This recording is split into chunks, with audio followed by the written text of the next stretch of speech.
Yesterday ended under a sky that wanted to kill us. We learned that surge protection does not stop lightning. It redirects it, and only the shortest, straightest ground makes that promise true. Harris said bond everything or watch life pay. Today he whispered a worse threat, the current that does not arrive with thunder, the one that crawls along pipes, handrails, scaffolds, and frames without a sound. The shop was quiet in a way that made me uneasy. On the bench, clamp meter, multimeter, continuity tester, a spool of green bonding jumpers with lugs, star washers, antioxidant compound for aluminum, a box of ground screws painted the exact shade of warning.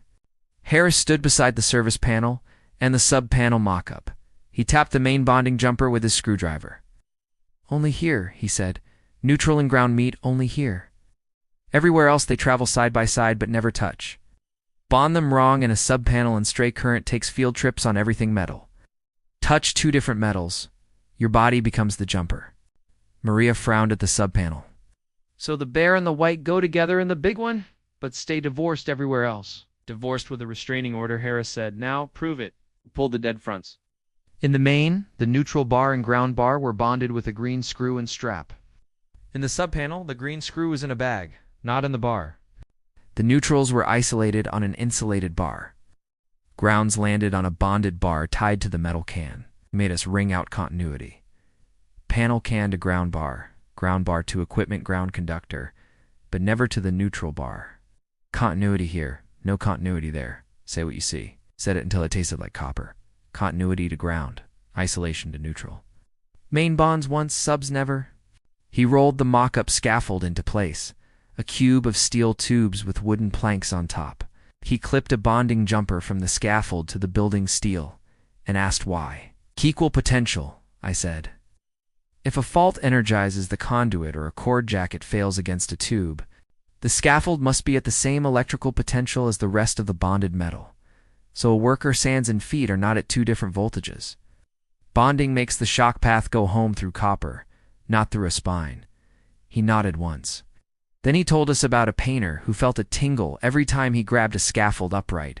No one believed him until a rainstorm turned the tingle into a kick. A loose lock nut on an EMT connector had left a raceway floating. A temporary cord rubbed through and kissed that floating metal.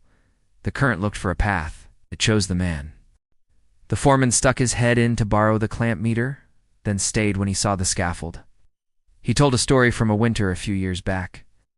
A trailer office hummed with portable heaters and printers. Someone bootlegged a neutral to a ground pin and a cheater plug to stop a trip.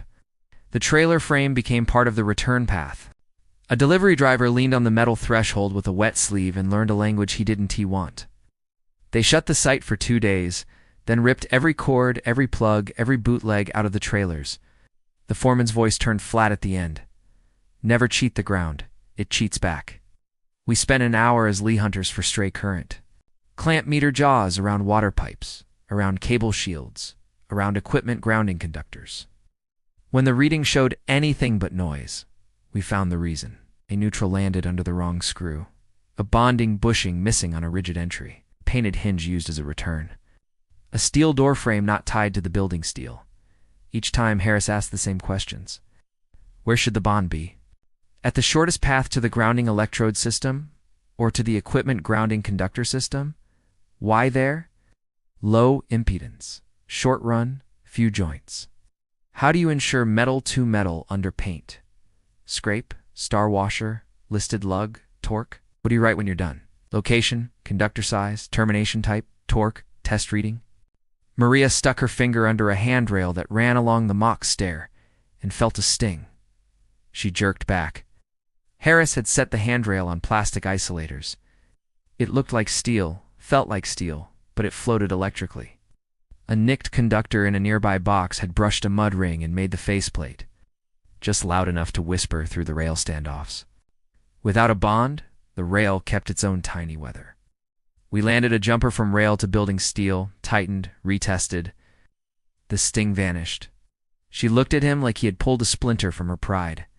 He only said, make every metal part pick a side. Hours. He told us about a supermarket cooler line years ago. A refrigeration contractor had hung a shiny run of copper tube, beautiful curves, no bond. A motor shorted later energized the tube. A stalker reached in for a tray of lettuce and met a better path to Earth. The breaker did not see enough fault through tile and shoes. They found the problem by the humid prints on the glass. One green jumper would have made the breaker faster than tragedy.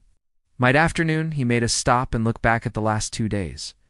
Because this was the third episode of the lesson, and the lesson demanded a knot tied tight. Day 1, we drove rods, landed bars, kept neutral, and ground loyal to their places. Bonded water pipes and structural steel, checked resistance, learned that loose ground is no ground at all. Day 2, we fought the sky, learned that surge protection is only as honest as its ground, and that all systems must be tied to one heartbeat, so lightning does not find a chest to cross. Today, we hunted the silence between those 2 days, the little voltages that take their time, the faults that wait for rain, the frames that wait for a hand. He pushed a gas pipe mock-up toward us. Bond it, he said. Shh, not to make it a conductor, but to keep it from becoming a better one in a fault. Use a listed clamp. Keep it close to the service entry. Do not depend on a flexible connector to carry anything. If the pipe is corrugated stainless steel, follow the manufacturer's bonding instruction like scripture. Tiny arcs on corrugations can write long fires. Quiz again, faster this time. Where do you bond neutral and ground? Service disconnect once. What happens if you bond them again downstream? It's parallel neutral current on equipment grounds. Tingle voltage on metal. How do you reduce touch potential on an area of wet concrete where workers stand? Equipotential bonding grid or mat tied into the system. What does a clamp meter on a grounding conductor tell you during normal operation? Ideally near zero. Current here means a mistake somewhere else. Where do stray currents like to hide? On long painted hinges, unlabeled door frames, isolated rails, unbonded equipment, bootleg neutrals, flexible gas connectors, shield drains, scaffold joints. What is the cure? Bond, scrape, star wash, tighten, test, document. He gave us one last scenario with a portable welder on a steel mezzanine. The return clamp was attached to a painted beam. The arc wandered and burned paths in places it didn't belong. We cleaned the beam to bare metal, bonded the mezzanine to building steel, routed the welder, returned properly. The machine stopped trying to write its signature on the building. He made us say the principle out loud. Currents will take every path you give them. Give them exactly one, a copper one. The sun dropped, and the room turned golden. Harris stood between the panels and the scaffold, between the pipes and the rails, like a man keeping the peace at a noisy market. He didn't raise his voice. Lesson 1, grounding makes a safe path home for faults. Lesson 2, bonding makes all metal equal, so your body is never the path. Lesson 3, stray current is silence. You must hunt it with eyes, jaws, and rules. If you are lazy with green wires and clamps, every other lesson dies with them. Maria sat on the lowest plank of the scaffold and rubbed her arms where the earlier sting had surprised her. So this is the part no one posts in photos. He almost smiled. The prettiest work doesn't show, he said. Best work never makes a sound. We killed power, tagged the panels, wrote down the measurements and torque values, and coiled the green jumpers with care. I looked at the scaffold and the shiny handrail with its new bond, and felt the odd pride of having made nothing happen. No tingle, no hum, no whisper, just metal that now agreed with itself. Coming up next, episode 31, The Temporary City, Power that Moves and Fails.